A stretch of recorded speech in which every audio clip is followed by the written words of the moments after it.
J'ai tellement d'informations aujourd'hui à vous donner.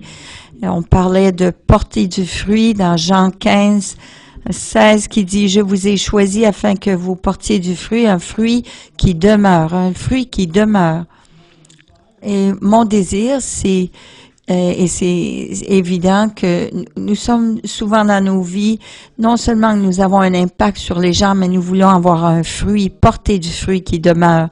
Et comme je regardais la vie des apôtres, les chrétiens peuvent tracer leur relation de disciples, comme Jean, par exemple, qui les chrétiens, pendant 300 ans, pouvaient pointer leur expérience à l'apôtre Jean au travers des années et des générations. Et la stratégie de Dieu pour le disciple, c'est 4 générations. C'est une stratégie où on peut voir actuellement, on peut voir que ça soit évident jusqu'à la 4e génération. C'est nommé, vous savez, la définition d'un patriarche, c'est, comme on l'a lu dans la parole, c'est Abraham, Isaac, Jacob. Abraham n'a pas été appelé un patriarche avant qu'il pouvait montrer naturellement sa généalogie à 4 générations. Ils n'étaient pas appelés des patriarches à moins qu'ils avaient ce fruit-là de leurs entrailles pendant 4 générations. Et Dieu veut cela, que nous soyons des fils et des filles de Dieu, mais que nous ayons un impact et que nous soyons des patriarches spirituels. J'ai déjà vu une photo de ma sœur où il y avait 5 générations. De la plus vieille qui avait 96 ans jusqu'à la nouveau-né. Mais Dieu veut cela aussi dans le spirituel, le monde spirituel. Il veut qu'on ait des fils et des filles spirituels. Je ne veux pas élaborer plus là-dessus, mais j'ai dit cela parce que si nous allons porter du fruit, le résultat va d'être impliqué de faire des disciples. Alors, j'aimerais qu'on regarde cela d'un nouveau point de vue ce matin. Merci. Mais la fondation de tout ministère qui est ordonné de Dieu, la fondation, la base de cela, c'est Jean chapitre 7, 15 à 18. Les Juifs s'étonnaient et disaient, « Comment cet homme en sait-il autant, lui qui n'a pas étudié? » Jésus leur répondit, « L'enseignement que je donne ne vient pas de moi, mais de Dieu qui m'a envoyé. »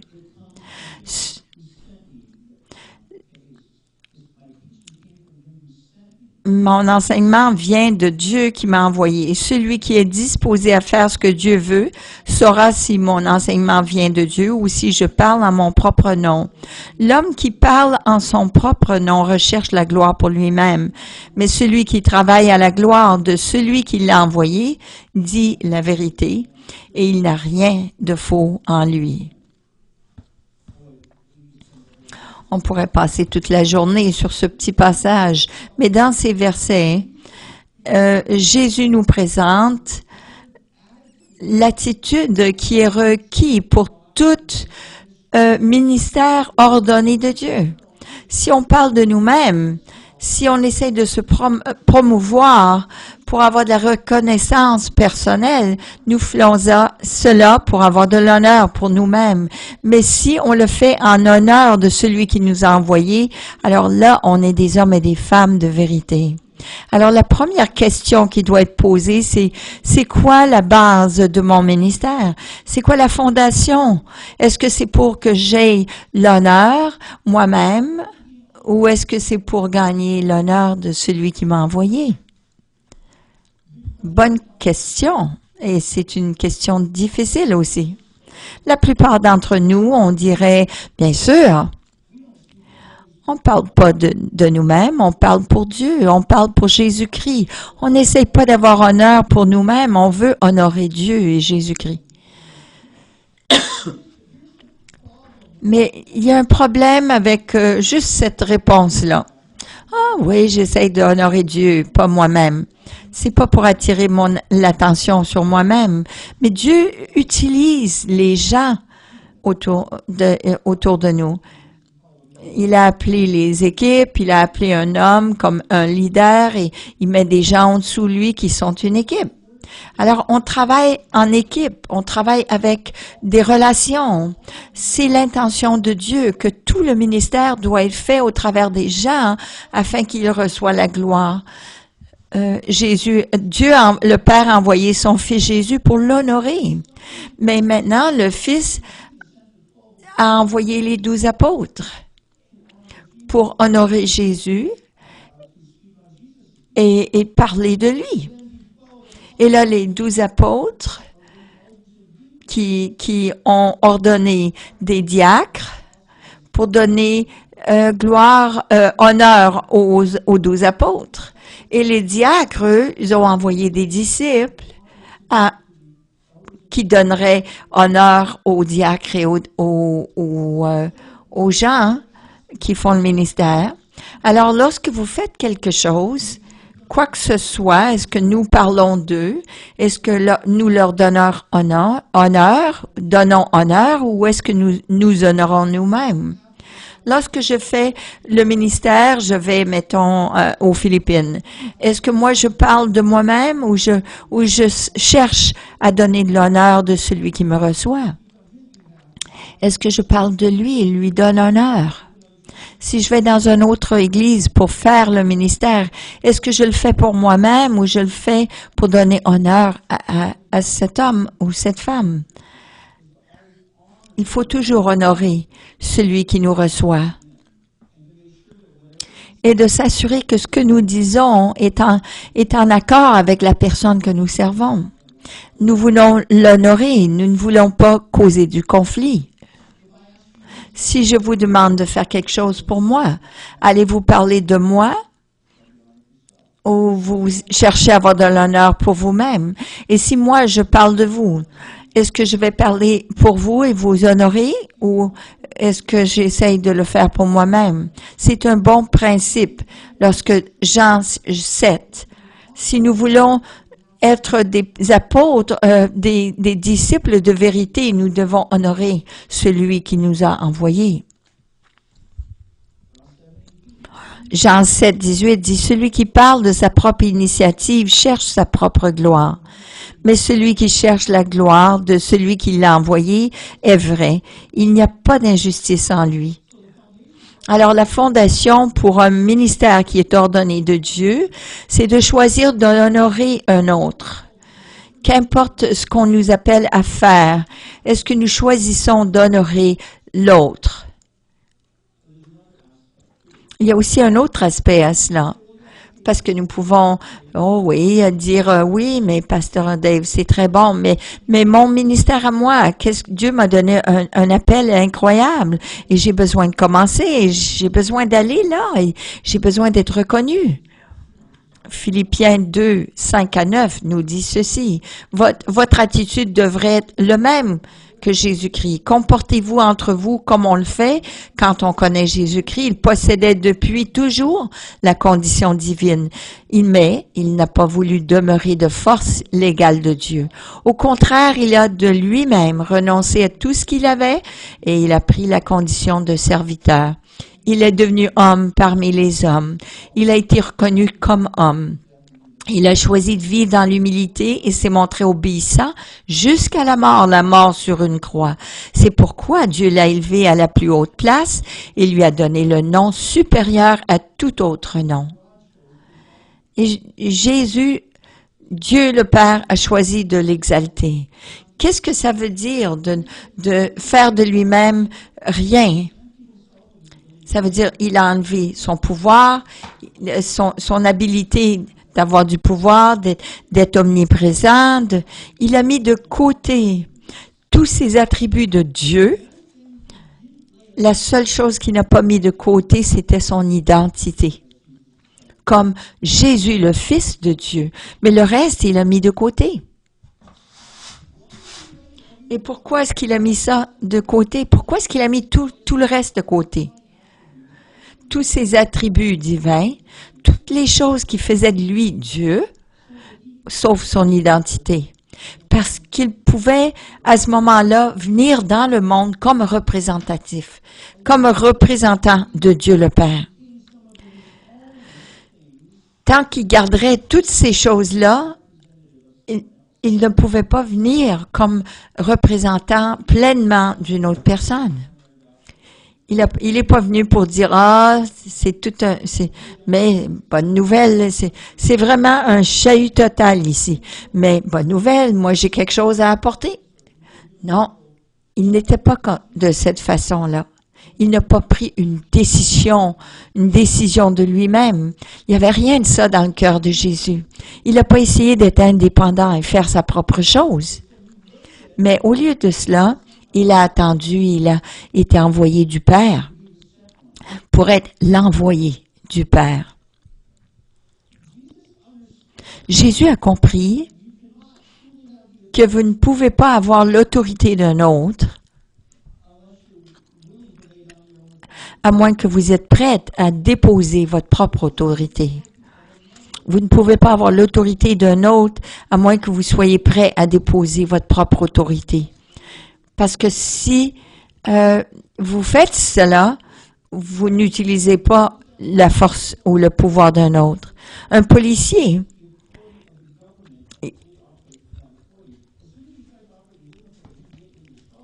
lorsqu'un policier, s'il se sert de sa propre autorité pour faire son travail, il va être dans le trouble, il va être dans le pétrin.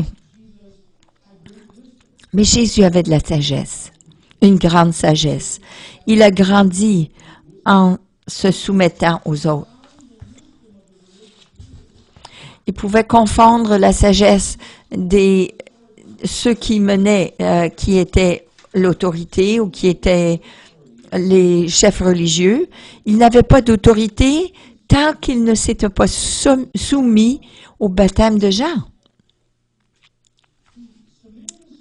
Il s'est soumis à un chef, un prêtre sacrificateur.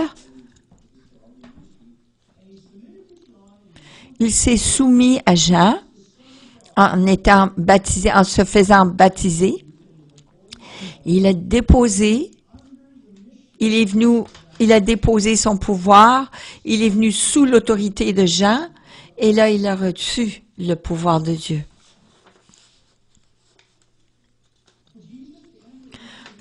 Afin que Jésus puisse entrer dans son ministère, il fallait qu'il porte l'autorité du Père. Mais avant cela, il fallait qu'il se soumette à un autre homme.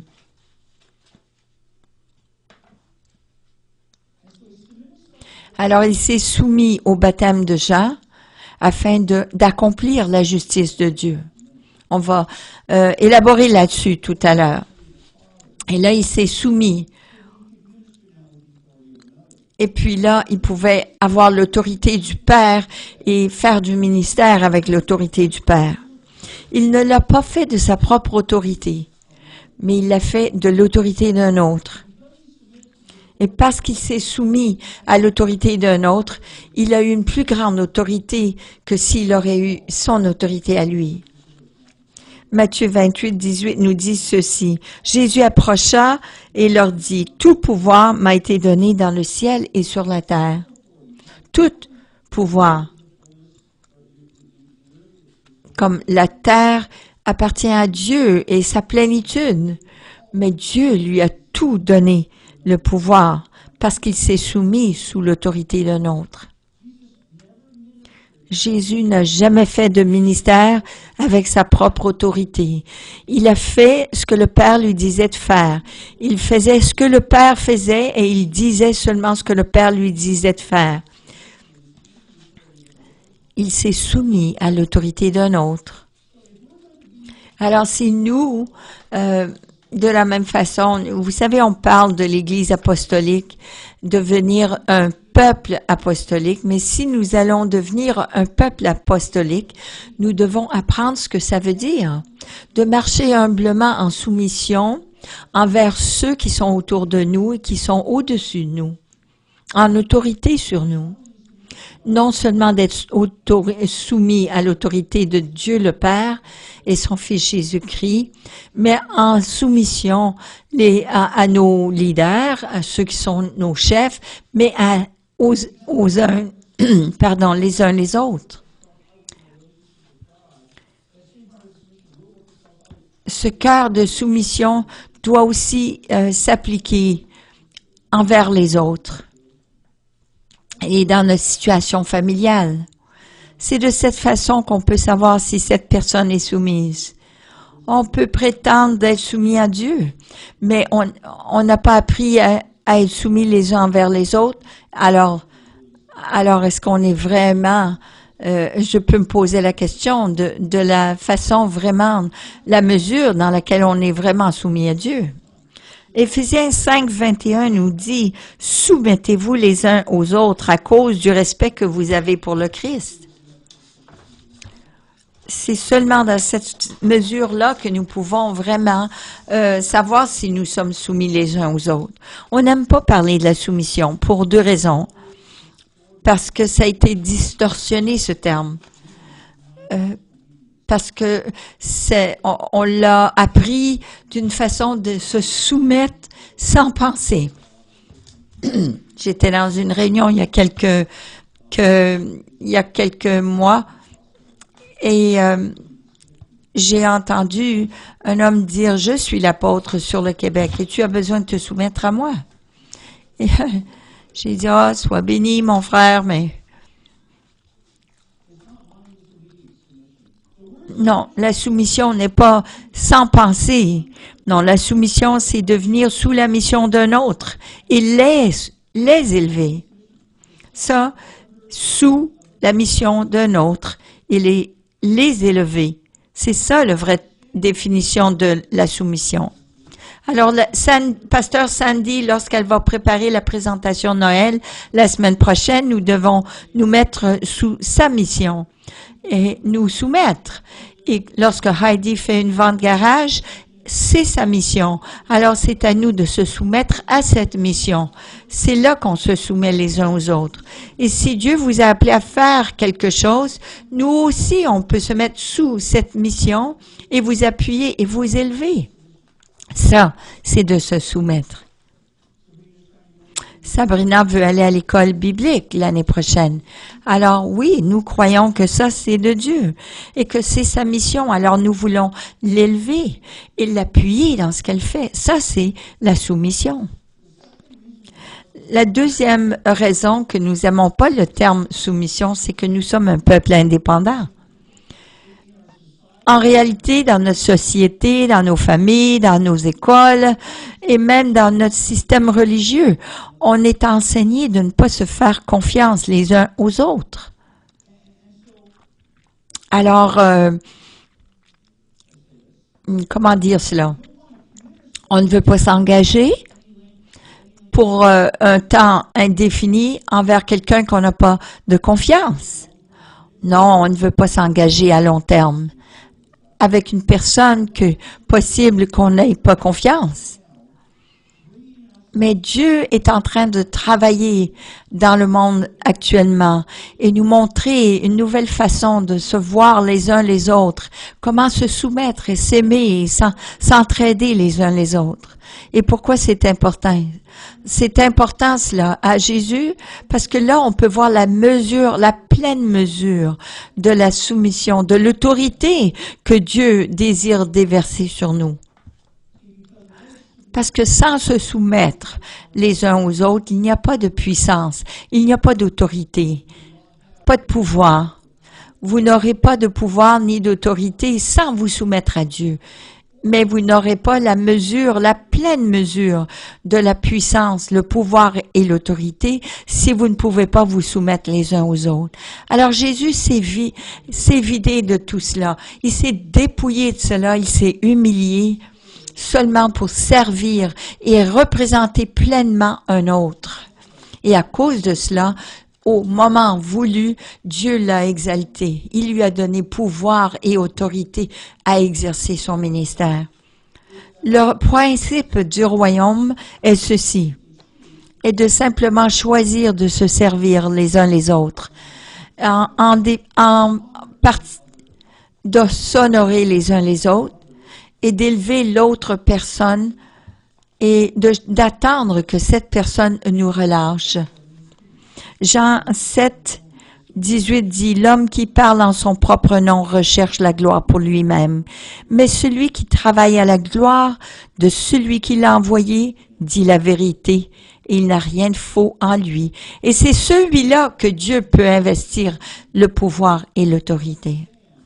Alors on doit comprendre vraiment qu'on est appelé à travailler ensemble dans les églises, dans les congrégations. On est appelé à travailler, collaborer ensemble.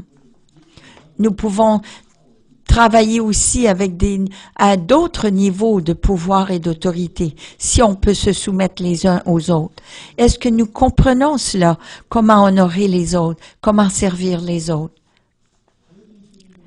Et ceci nous amène à une question encore plus fondamentale et encore plus profondément. Comment pouvons-nous parler d'un autre, de la part d'un autre? Comment pouvons-nous honorer un autre? Et comment pouvons-nous servir un autre à moins que nous connaissons son cœur, sa pensée? Comment est-ce que si Heidi me demanderait d'aller à quelque part et faire quelque chose pour elle, et je dois aller pour l'honorer et parler de sa part, comment puis-je faire cela si je ne connais pas son cœur, si je ne connais pas son vrai cœur, sa passion, sa vision? Et ça se peut que je ne représente pas cela correctement si je ne la connais pas en profondeur. Nous ne pouvons pas vraiment s'honorer les uns les autres et parler de la part de l'autre et nous servir les uns les autres, à moins que nous comprenions le fait que le royaume de Dieu est fait de relations les uns envers les autres. Oui, c'est la joie, la justice et la paix la joie dans le Saint-Esprit, mais c'est vraiment les relations les uns les autres et marcher dans la vérité, marcher dans la joie et la paix et la justice. Il y a beaucoup de joie, il n'y a pas de joie lorsqu'on est en conflit. Le royaume de Dieu est fait de relations. Et j'aimerais parler de l'esprit filial, l'esprit d'être un fils. Hébreux 1, 3 à 9, ça dit ceci. Le Fils reflète la splendeur de la gloire divine. Il est la représentation exacte de ce que Dieu est. En effet, Dieu n'a jamais dit à l'un de ses anges, « C'est toi qui es mon Fils. À partir d'aujourd'hui, je suis ton Père. » Mais, au sujet du Fils, il a déclaré ceci. Dieu a dit ceci. « Ton trône, ô Dieu, est établi pour toujours. »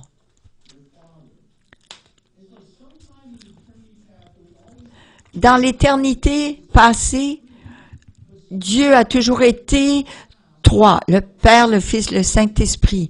Mais la journée qu'il a dit à son Fils, « Aujourd'hui, ça sera le jour où tu seras mon Fils et je serai ton Père. » Dieu a dit, « Tu seras. » C'est avec justice que tu gouvernes ton royaume. Tu aimes ce qui est juste, tu détestes le mal. C'est pourquoi Dieu, ton Dieu, t'a consacré en versant sur ta tête l'huile de fête et t'a choisi plutôt que tes compagnons.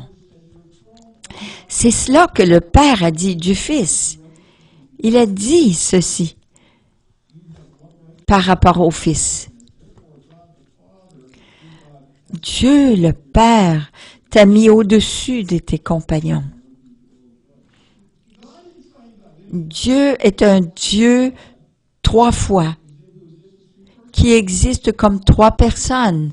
Et chacune de ces personnes existe éternellement, d'accord? Mais les trois sont exactement le même âge. Parce qu'ils sont éternels. Ils sont tous éternels. Ils sont exactement le même âge. Il n'y en a pas un plus jeune que l'autre. Le Fils n'est pas plus jeune que le Père. Le Saint-Esprit n'est pas plus jeune que le Fils. Mais pourtant, un de la Trinité choisit de fonctionner comme Père, même s'il est égal au Fils. Il a le même âge que le Fils, mais un de la Trinité choisit d'agir comme Père et d'être Père pour le Fils.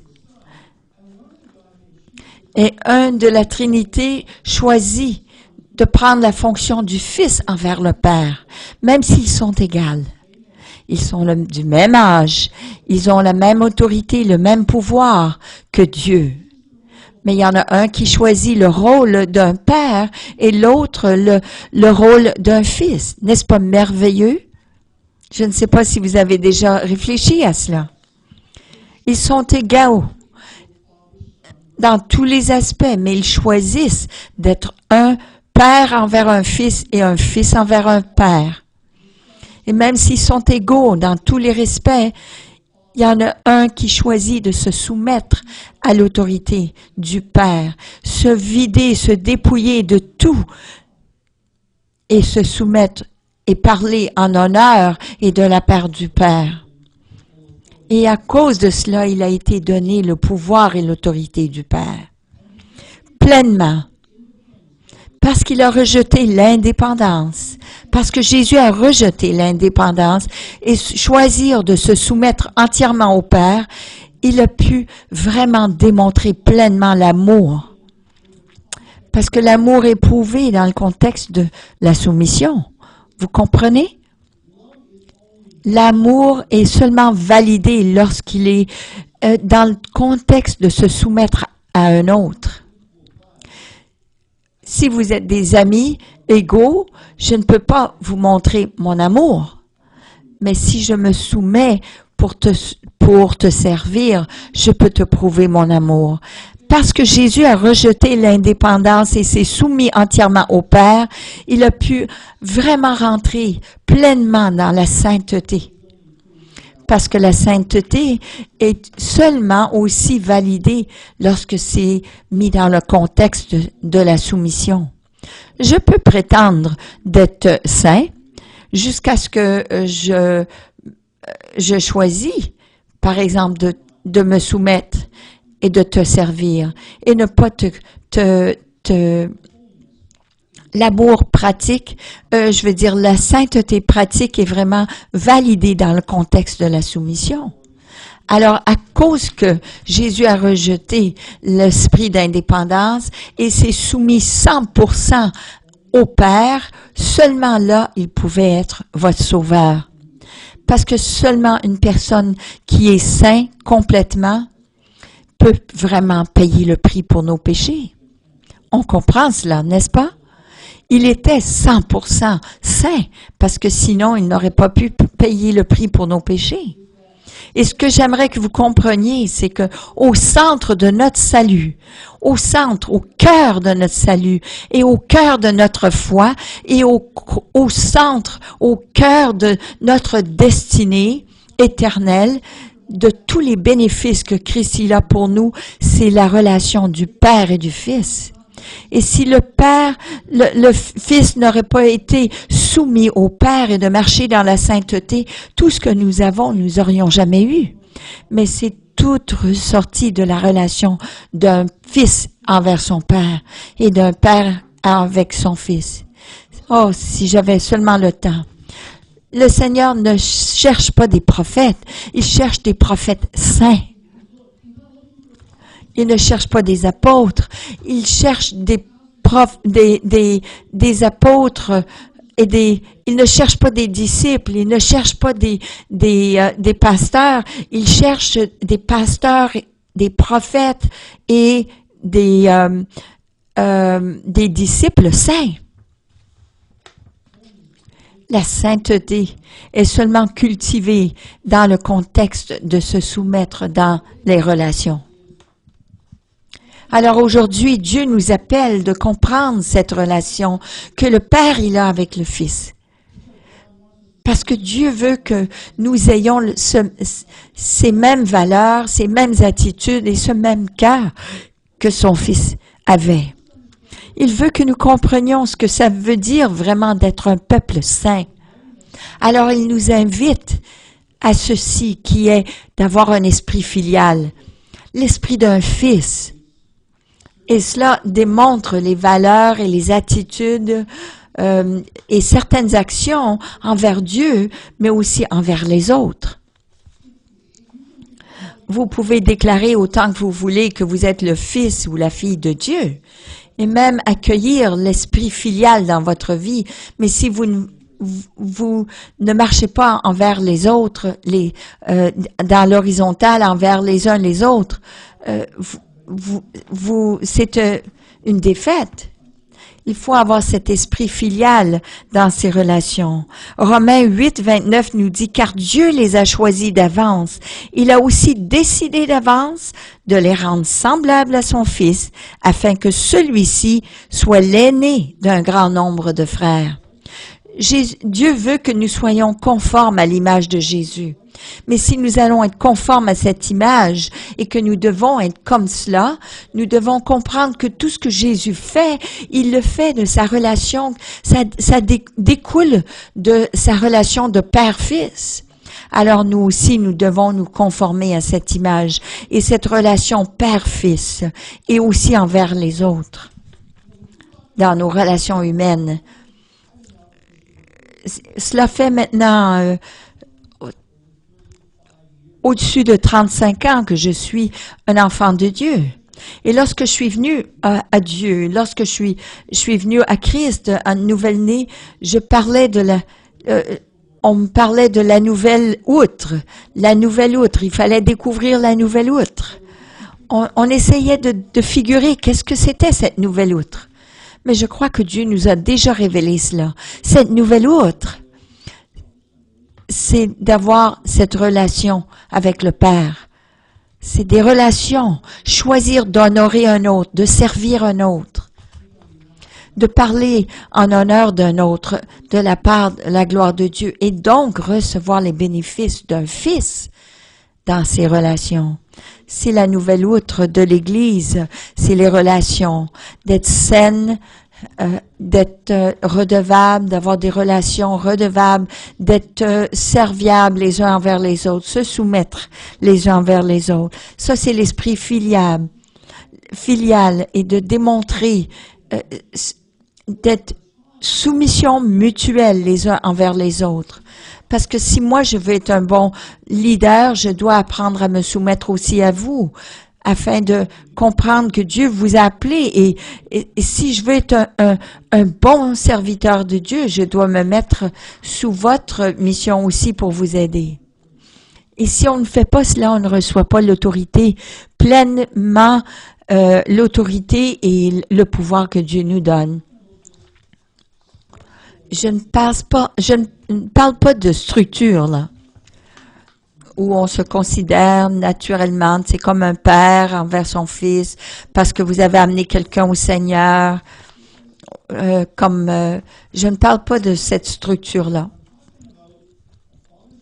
Je parle d'une relation père-fils qui est de cœur à cœur.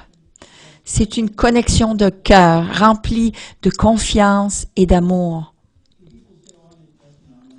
Les gens disent, vous savez, je suis à destinée maintenant et je suis sous la tutelle d'une personne.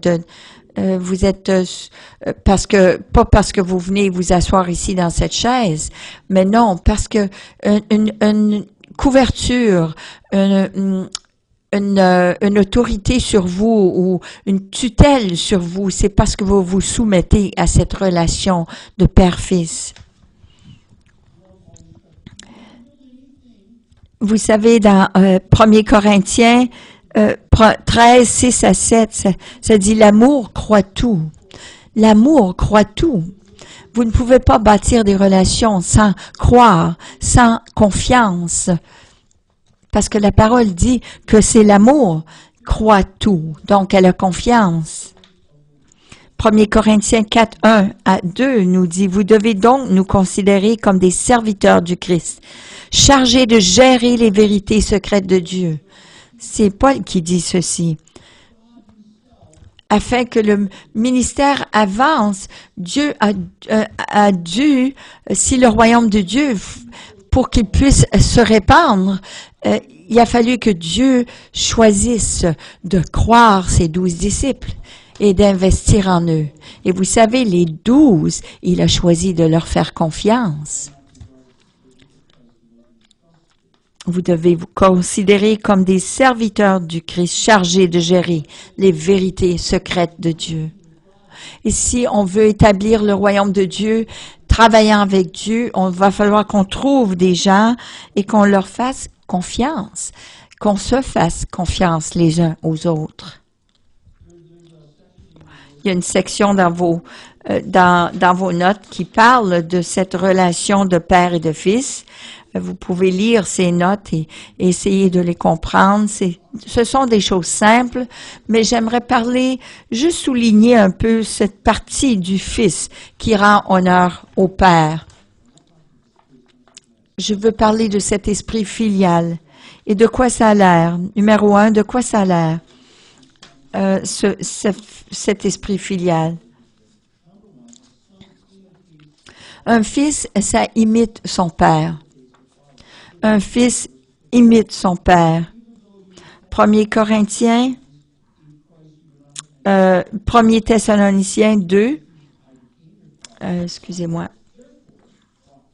1 Corinthiens 4, 15 à 16. Car même s'il vous arrivait d'avoir 10 000 guides dans votre vie avec le Christ, vous ne pouvez avoir qu'un seul Père. En effet, quand je vous ai apporté la bonne nouvelle, c'est moi qui suis devenu votre Père pour votre vie avec Jésus-Christ. Alors je vous en supplie, suivez mon exemple. Pendant 22 ans, j'ai eu quelqu'un qui a été un père pour moi. Je peux me rappeler de son sourire. Je peux me rappeler des choses qu'il m'a dit au travers des années. Des façons qu'il faisait du ministère. Et parce qu'il est devenu mon père, il m'a encouragé de l'imiter. Et oui, c'est ce que je veux faire. Numéro 2, un fils rend honneur à un père. Matthieu 15, 4 nous dit, « Dieu a dit en effet, respecte ton père et ta mère. » Oui, c'est vrai dans le naturel. On devrait honorer notre père et notre mère. Avant de me marier avec Cathy, j'ai été voir son père et lui demander la main de sa fille en mariage. Et j'ai été voir mes parents aussi pour voir si eux étaient d'accord avec cela. Je les ai soumis cette décision-là parce que je voulais les honorer. On est appelé aussi à honorer nos pères et nos mères spirituelles. Numéro 3, un fils poursuit un père. Un fils poursuit un père. Il doit y avoir un désir, non seulement d'honorer et d'imiter cette personne, mais de poursuivre cette relation avec lui. Pas d'attendre seulement qu'il appelle, mais de poursuivre le père. Élie et Élisée étaient de cet exemple. 2 Rois 2, 9 à 10, ça nous dit ceci. Quand ils eurent traversé, ça c'était proche de le temps d'Élisée qui partent. Élie dit à Élisée, demande-moi ce que tu désires que je fasse pour toi avant que le Seigneur m'enlève d'auprès de toi. Ça c'est lorsqu'Élie était proche de partir. Mais là, juste avant son départ, il lui a demandé, que veux-tu que je fasse pour toi avant que le Seigneur m'enlève d'auprès de toi? Élisée répondit, j'aimerais recevoir en héritage une double part de ton esprit prophétique. Tu demandes une chose difficile à obtenir, reprit Élie. Tu comprends pas, Élisée, c'est très difficile cela. Toutefois, si tu me vois, au moment où le Seigneur m'enlèvera d'auprès de toi, c'est que ta demande se réalisera. Si tu ne me vois pas, c'est qu'elle ne se réalisera pas. Alors, ce qu'Élisée voulait, c'était son manteau. Les gens pensent cela. Il voulait son pouvoir. Les gens pensent qu'il voulait son pouvoir et son autorité. Mais Élisée était déjà promis cela des années auparavant. 1er Roi 19, 16, le verset dit, « Consacrez Élisée, fils de Shaphat, d'Abel-Méhola, pour te succéder comme prophète. » Dieu avait déjà dit à Élie que ce manteau prophétique serait sur Élisée. Et Élisée savait cela. Parce que Élie a trouvé Élisée, il l'a vu dans le champ travailler, il a mis son manteau sur lui, et à ce moment-là, il a reçu l'appel d'être prophète. Il avait déjà le manteau prophétique sur lui. Et son rôle comme successeur d'Élie avait déjà été préparé, même s'il avait déjà reçu ce manteau. Et que son futur était sécurisé. Au lieu d'être emporté dans ce nouvel appel, au lieu d'être vraiment emporté par cette onction, ce nouveau ministère, Élisée a choisi à ce moment-là de poursuivre Élie, même s'il savait qu'il avait déjà son héritage qui était garanti. Il a choisi de poursuivre Élie et il l'a suivi et il est devenu son serviteur. Et on n'entend pas parler beaucoup d'Élisée jusqu'au jour qu'il a été enlevé, qu'Élie a été enlevé par le Seigneur. Et ce jour-là, 3 fois c'est arrivé. Écoutez bien, 2 Rois 2:2, Élie dit à Élisée, « Reste ici, le Seigneur m'envoie à Béthel. » Mais Élisée lui répondit, « Par le Seigneur vivant et par ta propre vie, je jure que je ne te quitterai pas. » Ils se rendirent donc ensemble à Béthel. Un petit peu plus tard, dans 2 Rois 2:4, Élie dit de nouveau à Élisée, « Reste ici, Élisée, le Seigneur m'envoie à Jéricho. » Mais Élisée lui répondit, « Par le Seigneur vivant et par ta propre vie, je jure que je ne te quitterai pas. » Ils se rendirent donc ensemble à Jéricho. Quelques versets plus tard, 2 Rois 2:6, Élie dit encore à Élisée, « Reste ici, le Seigneur m'envoie au bord du Jourdain. » Mais Élisée lui répondit, « Par le Seigneur vivant et par ta propre vie, je jure que je ne te quitterai pas. » Ils se mirent donc en route ensemble. 3 fois, Élie a dit et a donné l'opportunité, l'occasion à Élisée de quitter. Et chaque fois, Élisée a refusé de quitter. Alors, ils ont traversé le Jourdain ensemble.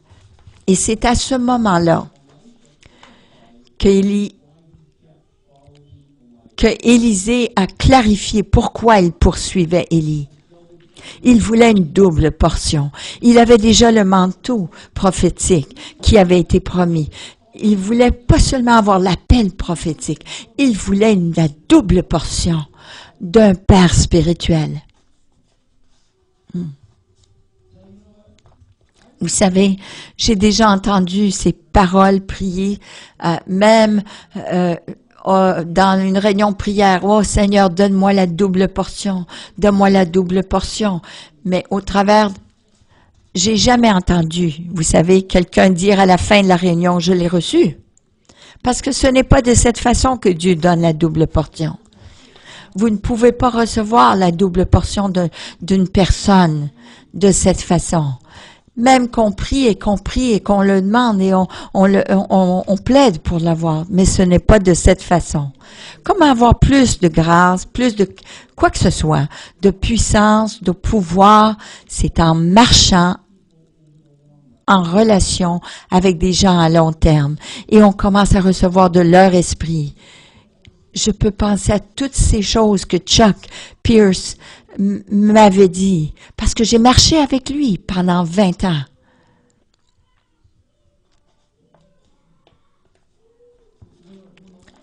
Lorsqu'Élisée a demandé pour la double portion, il demandait vraiment le droit d'aînesse, de l'aîné, de recevoir la double portion, la double héritage, comme un fils aîné. Mais de quelle façon est-ce que c'est reçu, cette double portion? Le fils aîné, il reste sur la ferme avec son père. Et il sert son père année après année après année. Il le sert tous les jours de sa vie. Et à la fin de la vie du père, non seulement il reçoit son droit d'aîné, d'aînesse, mais il reçoit aussi la double portion, l'héritage du Père. C'est pour cela que c'est appelé la double portion. Son droit d'aînesse, son droit d'héritage, en plus de l'héritage du Père. Élisée, il avait déjà sa portion. Il avait déjà son appel d'être un prophète. Il avait déjà l'onction.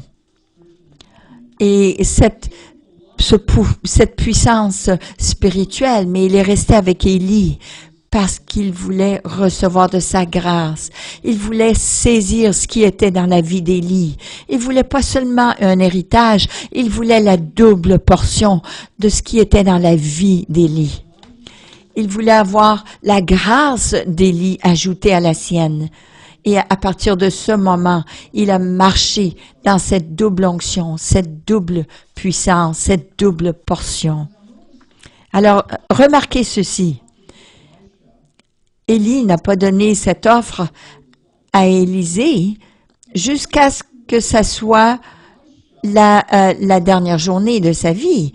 Il voulait démontrer que Élisée s'était vraiment engagé envers lui et l'avait honoré et qui serait prêt à parler de sa part.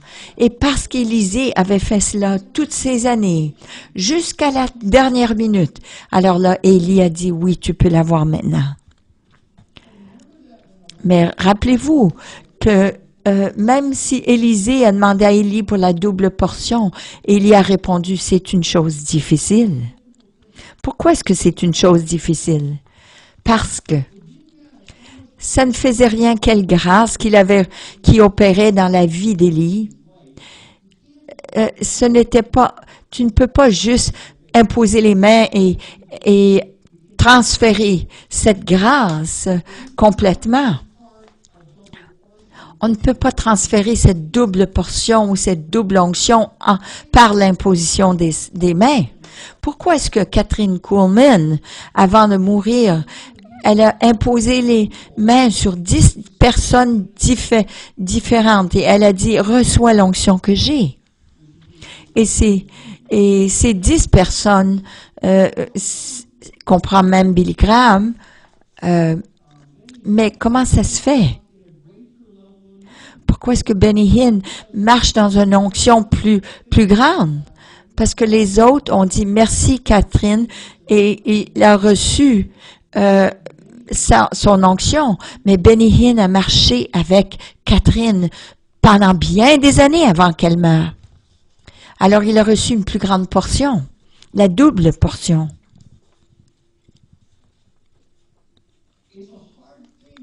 C'est difficile de partager, de transférer une double portion, parce que ça ne vient pas l'imposition des mains, mais ça vient d'une connexion cœur à cœur qui est développée entre un père et un fils au travers des années. Alors Élie a dit, si tu me vois lorsque je te quitte, ça t'appartient. Pourquoi est-ce qu'il a dit cela? Parce qu'on reçoit seulement la pleine portion si on reste avec cette personne toute notre vie. Tu reçois la pleine portion s'il y a un engagement pleinement. 2 Rois 2, 11 à 12, ça dit, pendant qu'il marchait, s'entretenait, un char étincelant, tiré par des chevaux éclatants de lumière, les sépara. Et aussitôt, Élie fut enlevé au ciel dans un tourbillon de vent.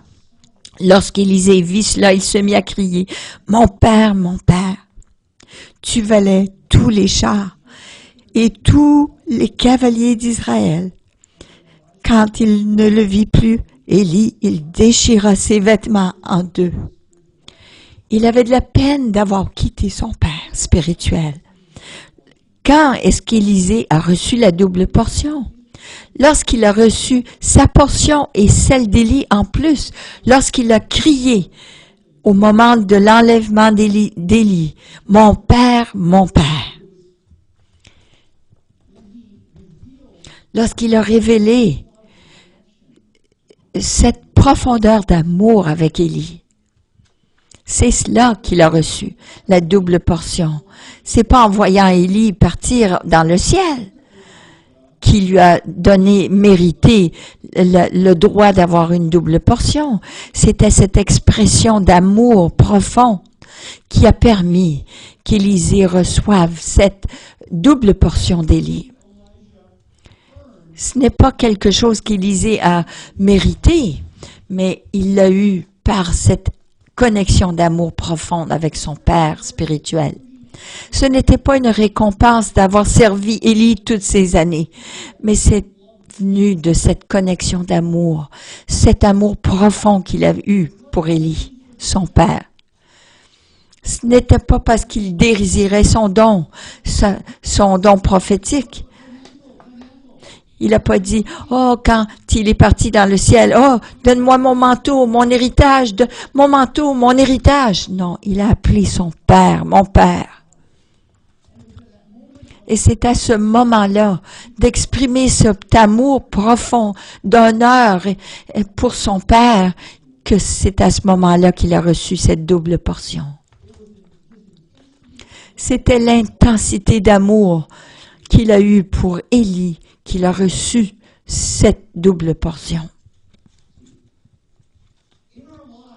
Dans nos vies, on peut choisir de faire notre propre chose, notre indépendance, notre propre ministère, et on peut poursuivre l'appel que Dieu a mis sur notre vie, et on va recevoir une mesure de cette grâce.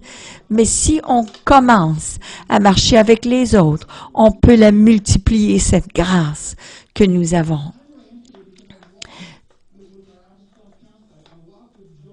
J'ai marché avec Jean Eckhart.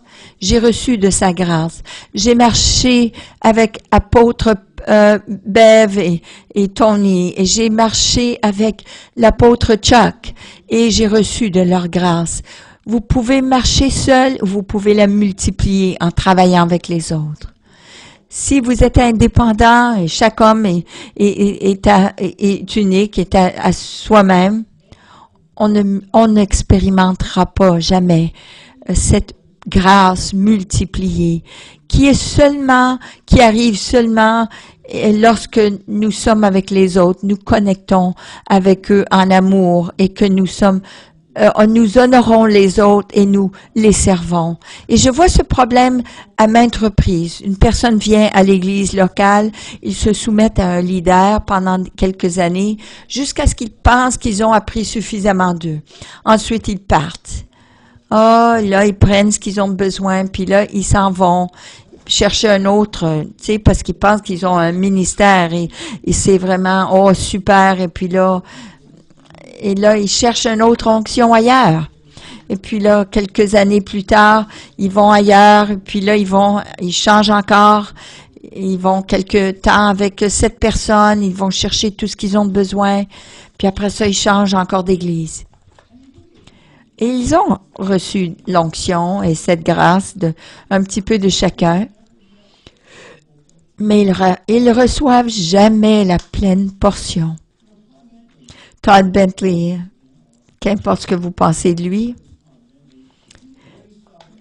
il a élevé des centaines de ministres, des centaines. Mais lorsqu'il a eu une défaite morale, tous ceux qui le servaient à ce moment-là se sont détournés de lui. Savez-vous ce qu'ils ont dit? Ils ont dit, oh, si je reste avec lui, ça va affecter ma réputation, ça va affecter mon ministère. Qui prouve qu'ils n'honoraient pas vraiment leur père spirituel. Parce que la minute qu'ils ont eu un trouble, un problème, qu'il a eu un problème, ils se sont détournés de lui. Alors ces gens qui sont ministères aujourd'hui, oui, ils servent le Seigneur, mais pas de la pleine mesure de l'onction de Todd. Et aujourd'hui, il fait encore le ministère. Vous savez, Rick Warner, il a dit, tu sais, tu as fait vraiment un problème. Tu as vraiment un problème, mais moi, je veux t'aider à être restauré. Il était prêt à mettre sa réputation de côté pour aider son frère à être restauré. Il dit, mets-toi sous mon ministère et je vais t'aider. Et Rick, c'est ce qu'il fait maintenant, c'est d'élever d'autres ministres, d'honorer les uns les autres, s'honorer les uns les autres, se servir les uns les autres. Et le but qu'à la fin de la vie de Todd, il y en aura des centaines qui recevront cette double onction de la part de Todd. Rick est vraiment un homme incroyable, extraordinaire. Un jour, il y aura beaucoup d'hommes et de femmes de Dieu qui vont marcher dans l'onction de Todd parce qu'ils auront appris cette relation père et fils. La plupart d'entre nous ont appris l'onction de Chris Vallotton, celui qui est à Bethel. Et dernièrement, il marche dans le même degré de grâce que Bill Johnson, parce qu'il a été sous sa tutelle. Il est comme un de ses fils spirituels. Pourquoi est-ce que Chris Vallotton a tant de grâce dans sa vie, tant d'onction dans sa vie? Parce qu'il marche avec Bill Johnson, ça fait 35 ans qu'il marche avec lui. 35 ans. Vous savez combien de gens qui vont à Bethel et qui vont sous cette école, se soumettent à cette école et se demandent pourquoi ils ont pas ce même niveau d'onction, des centaines de jeunes qui sortent là en attendant l'onction, mais c'est pas de cette façon que c'est transféré.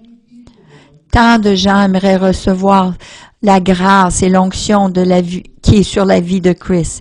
Ils vont à ses classes, ils lui demandent de prier pour eux. Ils veulent qu'il soit son mentor pendant une année ou deux, mais ils n'auront pas ce qu'ils veulent. Ce n'est pas de cette façon qu'on doit enseigner à nos jeunes que c'est de cette façon que la grâce et l'onction est transférée. Ça ne marche pas, ça ne fonctionne pas de cette façon. Et on voit les jeunes qui sont frustrés parce qu'ils n'ont pas reçu cette pleine onction. Ils se demandent pourquoi ils l'ont pas. Mais ça ne vient pas par le transfert et l'imposition des mains. Oui, je peux imposer les mains ici et là. Et Chris peut faire la même chose un petit peu aujourd'hui et demain et la semaine prochaine.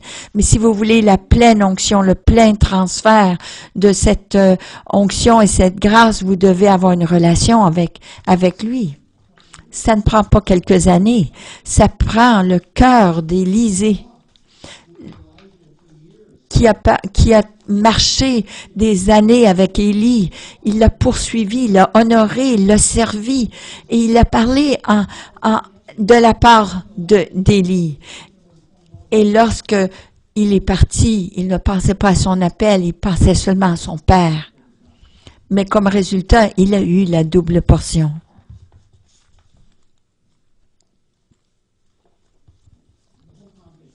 Le contexte, nous essayons d'établir dans le royaume comment accomplir le commandement de Dieu pour élever les disciples. Et si vous voulez faire cela, vous devez rentrer dans des relations qui ont de la confiance, les uns envers les autres, apprendre à s'honorer les uns les autres, apprendre à se soumettre les uns aux autres avec confiance.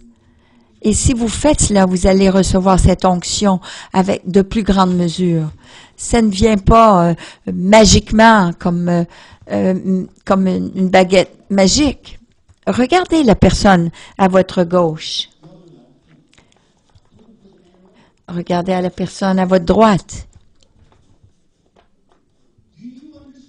Comprenez-vous ce matin que la clé de votre grandeur peut être la personne qui est assise à côté de vous? Je vais le dire encore une fois. Comprenez-vous que la clé de votre grandeur, de votre destinée, de votre pleine onction pourrait être à cause d'une relation que vous, d'entrer dans une relation à long terme avec la personne qui est à côté de vous. Et si vous ne faites jamais cela, vous n'aurez pas cette priorité, vous n'aurez pas la pleine destinée de ce que Dieu a pour vous. Et j'aimerais clore la réunion avec ce verset. 2 Corinthiens 8:5 nous dit ceci. Je vous demande de vous lever. Ils en ont fait. Et Paul est dans un moment de surprise. Il a dit, « Oh, ces gens-là ont compris. Ils en ont fait plus que nous n'espérions, » il a dit. Ils se sont d'abord donnés au Seigneur. Ils se sont donnés d'abord au Seigneur et ensuite, par la volonté de Dieu, également à nous. En gardant la volonté de Dieu. Paul a dit, la volonté de Dieu, c'est que nous apprenions à nous donner d'abord complètement au Seigneur et par la suite les uns envers les autres, en s'honorant les uns les autres. C'est ce qui fait une grande Église. C'est ça qui fait que nous recevions l'onction de Dieu, cette grâce pour faire ce que Dieu nous appelle à faire. Vous savez, à cause de ma fonction,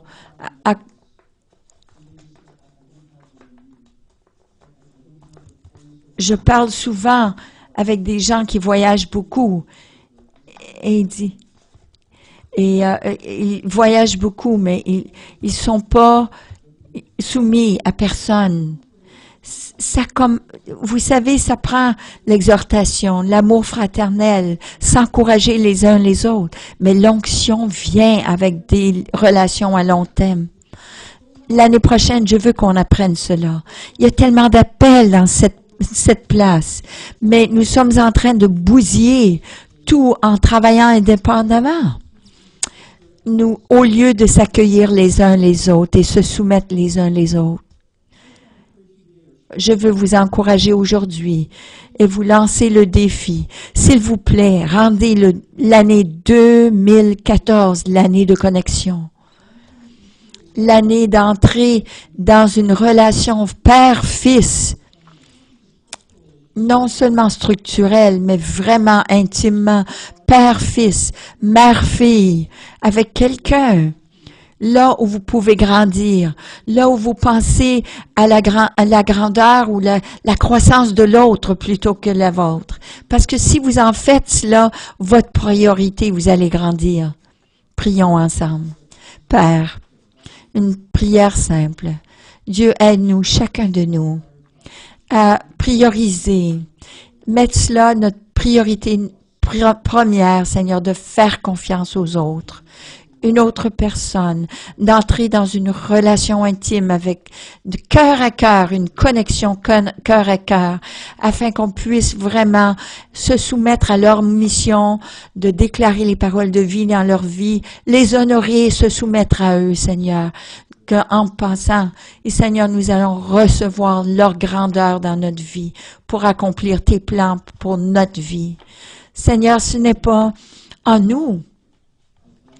Dans notre chair, nous résistons cela, Père. Mais aide-nous, Seigneur, d'avoir cet esprit d'Élisée qui poursuit pour recevoir ce que l'autre a à nous donner. Nous prions cela au nom de Jésus. Amen.